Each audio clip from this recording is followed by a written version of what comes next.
یہ لکھ لیجئے. حدیثوں میں آیا ہے جو دنیا میں اپنے لیے قبر کا انتظام کرنا چاہتا ہے، اندر جانے کے بعد ہر چیز کی ضرورت پڑے گی، مگر سب سے زیادہ ضرورت جو پڑے گی وہ ثواب کی ہوگی، نیکیوں کی ہوں گی. امام نے فرمایا قبر میں سب سے زیادہ کام آنے والی چیز ہم پر درود اور سلام پڑھنا ہے.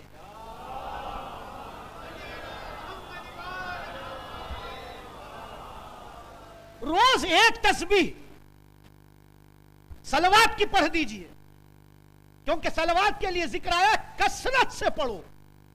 کثرت کا لفظ آیا ہے. کثرت کا مطلب کیا ہوتا ہے؟ زیادہ.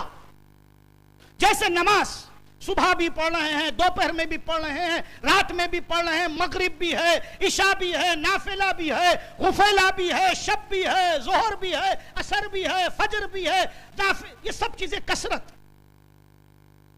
میرا مولا فرماتا ہے ہم پر درود کثرت سے پڑھو. یعنی جب تمہیں فرصت ملے کم از کم ایک تسبیح، اور اگر صبح ایک تسبیح ہو، شام ایک تسبیح، یہ تو منیمم کہہ رہا ہوں.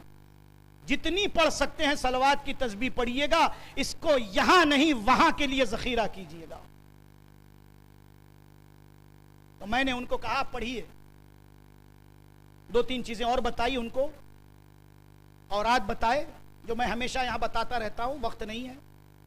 عزیزان گرامی، آج جو بتانے جا رہا ہوں بہت تیزی سے. ایک بیماری، اب میں نے کچھ سال پہلے یہ لفظ استعمال کیا تھا کہ ہندوستان میں کم ہے، مگر اب محسوس ہو رہا ہے کہ بڑی تیزی سے یہ بیماری ہندوستان میں آ چکی ہے. اس کا نام ہے ڈپریشن. تناؤ، نفسیاتی اور فکری بیماری. ہمیشہ آپ بات کرتے کرتے آپ سامنے دیکھ رہے ہیں مگر سامنے والے کو دیکھ ہی نہیں رہے. رہتا ہوں اور کہیں دھیان ہے میرا. ٹینشن، تناؤ، یہ اپنی لمٹس میں جب بڑھ جاتا ہے تو ڈپریشن. پھر اس کو سمجھ میں نہیں آتا وہ کیا کر رہا ہے. بلڈنگوں سے کود رہے ہیں لوگ، پھانسی لے رہے ہیں.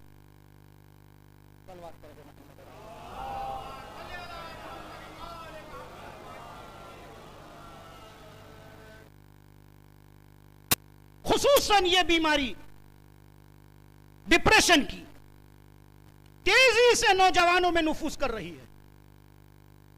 اقتصادی فکر، ٹینشن. گھر میں جھگڑے، ٹینشن. کاروبار میں مشکلات، ٹینشن.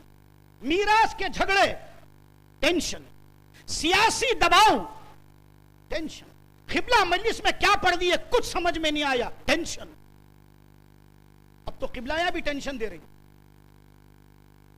ہم نے کہا تھا 45 منٹ پڑھیے، 1 گھنٹہ پڑھ دیے قبلہ، ٹینشن. اس کا علاج کیا ہے؟ کئی چیزیں ہیں. میں وہ روایتیں ساری پیش کروں گا تو وقت چلا جائے گا. میں تیزی سے پیش کر رہا ہوں. جو لوگ لکھنا چاہتے ہیں لکھ لیں. اگر کتاب چاہے تو کتابچے سے لکھ لیں، قلم لے لیں یا اپنے موبائل میں لکھ لیں. بہت تیزی سے صلوات پڑھ دیں محمد اور آل محمد کی بات. بہت تیزی سے کہہ رہا ہوں. ڈپریشن کا بہترین علاج میرا اور آپ کا آخری نبی حضرت احمد مجتبی محمد مصطفیٰ صلی اللہ علیہ وآلہ وسلم. پیغمبر فرماتے ہیں جسے ڈپریشن ہو گیا ہو، تناؤ، نفسیاتی بیماری، ٹینشن ہو گیا ہو، اسے چاہیے کہ کسی بھی ایسی چیز سے جس سے تحریر نظر آئے، جیسے زعفران، جیسے خاک شفا، جیسے کچھ لکھا جا رہا ہے. کیونکہ بعد میں اسے دھو کر پینا ہے. سورہ قصص سورہ نمبر 28، سورہ عنکبوت سورہ نمبر 29، دونوں روایتیں ایک پیغمبر سے ہے اور ایک چھٹے امام سے ہے. پیغمبر سے جو روایت ہے سورہ قصص کے لیے ہے، چھٹے امام سے جو روایت ہے سورہ عنکبوت سورہ نمبر 29 چھٹے امام سے ہے. اس کو لکھ کر سورہ قصص سورہ عنکبوت کو پانی سے، پاک پانی سے دھو کر اسے اس بیمار کو پلایا جائے جو ڈپریشن کا شکار ہے. تو اس سورہ کی خاصیت یہ ہے کہ پروردگار اس کی برکت سے اس کو اس بیماری سے نجات عطا کر دے گا. کون کون سے سورہ میں نے کہے؟ سورہ نمبر 28 سورہ قصص، سورہ نمبر عنکبوت، سورہ نمبر 29۔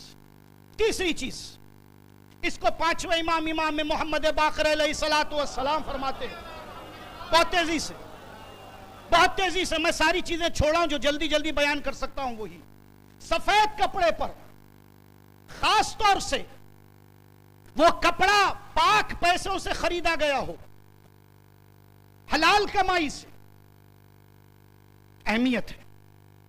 سورہ سبا سورہ نمبر 34، سفید کپڑے پر لکھنے کا ایک طریقہ میں بتا دیتا ہوں۔ جتنی تعویذات لکھی جاتی ہیں ان میں زیر، زبر، پیش، سکون، تنوین، تشدید نہیں لکھا جاتا، یہ ذہن میں رکھیے گا۔ جب بھی تعویذ لکھا جائے گا اس میں زیر، زبر، پیش، تنوین، سکون نہیں لکھا جاتا، کیونکہ اگر ذری سی غلطی ہو گئی تو معنی ادھر کے صرف عبارت لکھی جاتی ہے۔ سورہ سبا سورہ نمبر 34، سفید کپڑے پر لکھ کر جو ڈپریشن کا شکار ہے وہ اپنے ساتھ رکھے، اس کو ساتھ رکھے، پوش میں رکھے، پرس میں رکھے، اپنے تکیے کے نیچے رکھے، جہاں جا رہا ہے وہاں ساتھ میں ہو۔ تو اس سورہ کی خاصیت یہ ہے کہ پروردگار اس سے اس کی اس بیماری سے نجات لکھ سکتے ہیں۔ انک سے لکھیے، پینسل سے لکھیے، کوئی مسئلہ نہیں، صرف وہ دو جو سورہ ہے کیونکہ دھو کر پینا ہے اس کو، سورہ عنکبوت، سورہ قصص، تو اس میں انک نہیں، اس میں یا خاک کربلا، مٹی یا جو بھی ہے، یا زعفران۔ کون سا؟ پینے والا نہیں، پینے والا پینسل لکھیں گے تو دھوئیں گے کیسے؟ یہ جو کپڑے پہ لکھنا ہے یہ پین اور پینسل دونوں سے لکھ سکتے ہیں، پوچھئے، کوئی بات نہیں، یہی تو فائدہ ہے۔ ہم جانے کے بعد سوالات آئیں گے تو پھر رات میں 11 بجے 12 بجے فون آئے گا۔ تیسری چیز، آخری، میرے اور آپ کے آخری نبی حضرت احمد مجتبی محمد مصطفیٰ صلی اللہ علیہ وآلہ وسلم،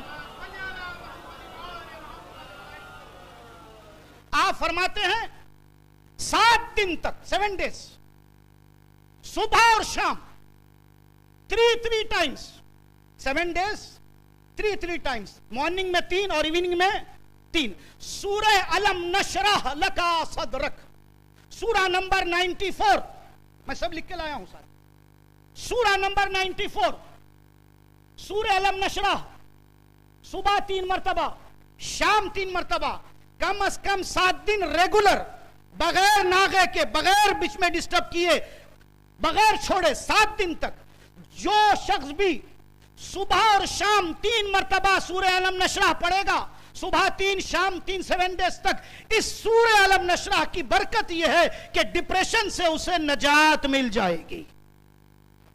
اتنی سب چیزیں آپ کو مل گئی اور آپ نے صلوات کا سہارا تک نہیں دیا۔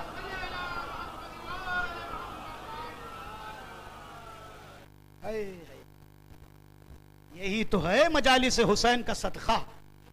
کل میں نے نہیں کہا یہاں حسین کی خیرات بٹتی ہے، جھولی پھیلانے کی ضرورت ہے۔ ہماری جھولیاں تنگ ہے، عطائے حسین میں کوئی کمی نہیں ہے۔ یہ اوپن یونیورسٹی ہے، یہاں اعتقاد بیان ہوں گے، یہاں دعائیں بیان ہوں گی۔ کیوں جاتے ہو اس کے دروازے پہ رات کے 12 بجے کے بعد؟ کیوں میرا منہ کھلواتے ہو؟ اس پر تو میں نے اتنا بولا ہے کہ لوگ کہتے ہیں قبلہ آپ اکیلے ہی بولتے ہیں۔ میں نے کہا دوسرے یہ سوچتے ہیں واجب کفائی ادا ہو گیا، ایک بول رہا ہے، ہم ایک بولنے کی کیا ضرورت ہے؟ صلوات پڑھیے محمد اور آل محمد کی بارگاہ۔ کہیں نہ جائے میرے عزیزوں، نہ کوئی مولوی، نہ کوئی عامل، نہ کوئی عالم، جانا ہے تو در اہل بیت پر جائیے۔ دعاؤں کو کمرشل نہ بنائیں، دعاؤں کو لفظ استعمال کر رہا ہوں معذرت کے ساتھ، ممبر کی شایان شان نہیں ہے مگر مجبور ہوں اسی لیے لفظ کا استعمال کر رہا ہوں، دعاؤں کو دھندا نہ بنائیں، کاروبار نہیں ہے یہ عطائے اہل بیت ہے، یہ عطائے معصومین ہے۔ اہل بیت نے اپنے چاہنے والوں کے لیے ہر بیماری کا علاج بتایا ہے۔ نظر بد کا کیا علاج ہے، برکت کا کیا علاج ہے، حافظے کا کیا علاج ہے، ڈپریشن کا کیا علاج ہے، چوری سے بچنے کا کیا علاج ہے، نحوستوں سے بچنے کا کیا علاج ہے، شادی بیٹی کی نہیں ہو رہی ہے کیا علاج ہے، بچے نہیں ہو رہے ہیں کیا علاج ہے، ہر بیماری، ہر مشکل انشاءاللہ 10 دن میں یہ 10 الگ الگ سبجیکٹ پر بات ہوگی.